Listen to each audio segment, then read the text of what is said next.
अस्सलाम वालेकुम वीवर्स, कैसे हैं आप लोग। उम्मीद करती हूँ कि आप सभी अच्छे होंगे। वीवर्स, आप हमारी कहानी अगर सुनते हैं तो लाइक शेयर ज़रूर कीजिए, और अभी तक मेरे चैनल पे जो न्यू हैं या जिन्होंने सब्सक्राइब नहीं करा है तो प्लीज़ मेरे चैनल को सब्सक्राइब कर लीजिएगा, और लाइक डिसलाइक जो भी करना चाहें आप ज़रूर कीजिएगा, और कमेंट करके भी बताइएगा कि आपको हमारी कहानी कैसी लगती है और कैसी कहानी सुनना आप पसंद करते हैं। मैं वैसी ही स्टोरीज आपके सामने लेकर आऊँगी। माहिन दुल्हन बनी शहरयार के कमरे में बैठी थी। तभी शहरयार कमरे के अंदर आया। एक नज़र उस पर डालकर बाथरूम चला गया।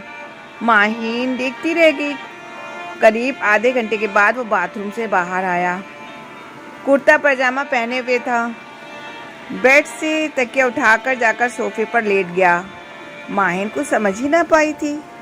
तभी वो उठा और कमरे के बाहर वाले दरवाजे पर जाकर सिटकिनी लगाकर उसे बंद कर लिया। फिर उसकी तरफ देखकर बोला, तुम चाहो तो तुम भी सो सकती हो,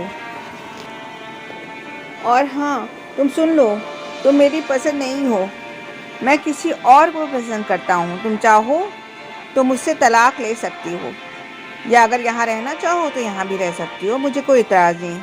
पर मुझे तुमसे कोई मतलब नहीं होगा, क्योंकि मेरे माँ बाप ने ये शादी ज़बरदस्ती की है, और इस वक्त तो मैं तुम्हें इस कमरे में बर्दाश्त कर रहा हूँ। मैं तो 2 दिन के बाद यहाँ से चला जाऊँगा। माहिन को बहुत तेज़ गुस्सा आ रहा था कि जब कोई और पसंद थी तो उसकी ज़िंदगी क्यों बर्बाद की, क्यों उससे शादी की। उसने गुस्से से उसकी तरफ देखा और फिर दुल्हन के लिबास में ही लेट गई और सो गई। उसे याद आया कि शहर की यार की अम्मी ने उसे कहीं देखा था, किसी पार्टी वगैरह में, और पता लगाकर उसका रिश्ता लेकर आ गई थी। माहिन थी भी बहुत प्यारी, पूरे ख़ानदान की जान थी। वो 3 बहनें और एक भाई था, और वो दूसरी नंबर की थी। माहिन से बड़ी इरम की शादी पहले ही हो चुकी थी। माहिन से छोटी रूबी और जोहान थी। उनकी माली हैसियत भी ज़्यादा अच्छी ना थी। वालिद साहब रेहान ऑफिस में क्लर्क की पोस्ट पर थे, पर तीनों बहनें काफ़ी खूबसूरत थी। अम्मी सादिया भी काफ़ी खूबसूरत थी, और तीनों बेटियां अपनी माँ पर ही गई थीं। इरम अपनी का रिश्ता भी अच्छी जगह हो गया था, और माहिन ग्रेजुएशन ही कर रही थी कि अभी शादी नहीं करना चाहती थी, पर अच्छा रिश्ता देखकर उसके वालिदैन राज़ी हो गए। माहिन ने सोचा था कि वो पढ़ाई पूरी करके जॉब करेगी और अपने अब्बू का सहारा बनेगी, क्योंकि भाई तो उससे काफ़ी छोटा था। पर जब उसका रिश्ता तय हुआ तो उसने अपनी अम्मी से कहा भी था कि आप मना कर दें, पर वो लोग भी जल्द से जल्द अपने फ़राइज़ पूरा करना चाहते थे, इसलिए किसी ने उसकी बात नहीं मानी। इसलिए जब शहरयार ने उसे कबूल ना किया तो उसे बहुत गुस्सा आ रहा था।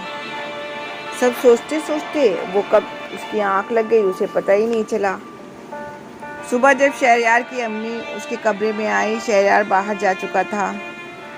उसको उसी लिबास में देखकर कहा, बेटा कपड़े नहीं बदले और तुम खुश तो हो। माहिन को गुस्सा तो बहुत आ रहा था कि शहरयार की कही भी बातें उन्हें बता दे, पर वो चुप रही। तभी शहरयार की बहन मुस्कान आ गई, और वो अम्मी से उससे कहा, भाभी को तैयार करके नीचे लेकर आओ। उसका कमरा ऊपर ही था। वो तैयार होकर नीचे आई तो इरम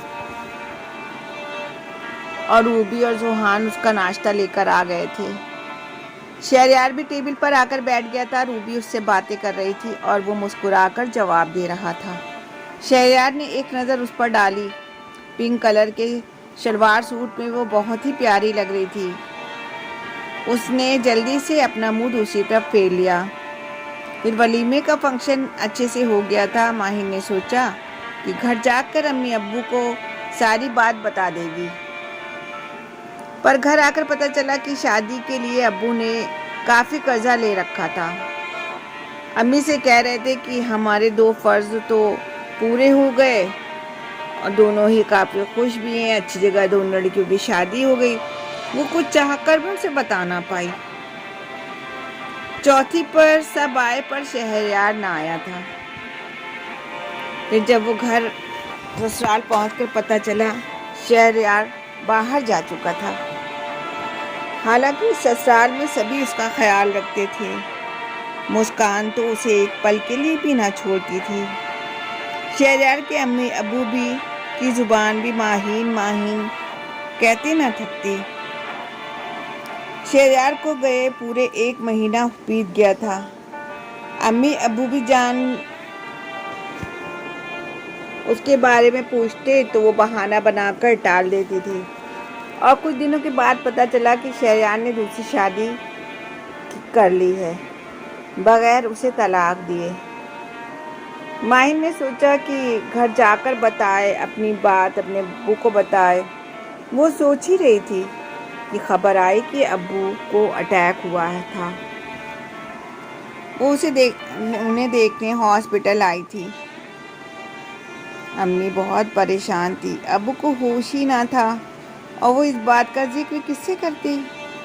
2 हफ्ते के बाद अब्बू घर वापस आ गए और डॉक्टर ने मना किया था कि अब उनके सामने ऐसी कोई बात ना की जाए जिससे उन्हें तकलीफ पहुंचे।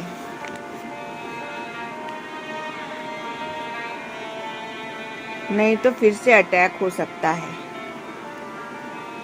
और एक दिन शहरयार अचानक वापस आ गया था। उसका एक दोस्त उसको छोड़ गया था। वो काफ़ी बीमार था। वैसे शहरयार को तो लग ही ना रहा था जैसा वो यहाँ से गया था। वो उसे इग्नोर ना कर सकी। आखिर था तो उसका शौहर। वो उसकी देखभाल में लग गई। पता चला कि जिस लड़की के चक्कर में वो उसे छोड़कर चला गया था वो किसी गिरोह की थी। उसने शादी का करके उसका सारा पैसा लूट लिया था और काफ़ी दिन तक भूखा प्यासा कहीं कैद कर रखा था। किसी तरह अपनी जान बचाकर वो अपने दोस्त के पास आया था और वो उसे पहुंचा गया था। माहिन की देखभाल से वो बहुत जल्द ही तंदुरुस्त हो गया। शहरयार को धीरे धीरे माहिन से मोहब्बत होती जा रही थी। माहिन उसकी देखभाल तो करती पर उससे ज़्यादा बोलती ना थी। रात को वो मुस्कान के साथ ही सोती थी। शहरयार ने अपना ट्रांसफ़र इसी शहर में करवा लिया था। माहिन को शहरयार से एक नफ़रत सी थी, पर उसने घर के हालातों को देखते हुए आज तक उससे अपने घर में शहरयार की हरकतों के बारे में जिक्र तक ना किया था। शहरयार जब पूरी तरह तंदुरुस्त होकर ऑफिस जाने लगा तो उसने एक फ़ैसला लिया कि शहरयार से कहेगी कि अब वो उसे तलाक दे दे और उसे आज़ाद कर दे। अब तो वो खुद इस रिश्ते से थक चुकी थी, पर अब्बू की बीमारी को देखते हुए वो चुप थी। शाम को जब वो ऑफिस से वापस आया तो अम्मी से बोला कि माहिन को तैयार करवा दें, उसे घुमाने ले जाना चाहता हूँ। उसने मना कर दिया, पर अम्मी के कहने पर वो उसके साथ चली गई थी। सारी रास्ते वो कुछ न बोली तो वो ही बोलता रहा। उसने अपनी मोहब्बत का इजहार भी किया, पर माहिन का चेहरा सपाट था। वो उससे बातें याद थी जो उसने पहली रात उससे कही थी। माहिन के अब्बू को भी अब ये बात पता चल चुकी थी। वो भी चाहते थे कि बेटी को के हक में फ़ैसला करें। माहिन को पता चला कि अब्बू उसके साथ हैं तो वो बहुत खुश हुई और उसने सोचा कि अब तो सब कुछ ठीक से मैं शहरयार से तलाक लेकर फिर अपनी पढ़ाई पूरी कर अपने पैरों पे खड़ी हो जाऊंगी और अब्बू को भी सपोर्ट करूंगी।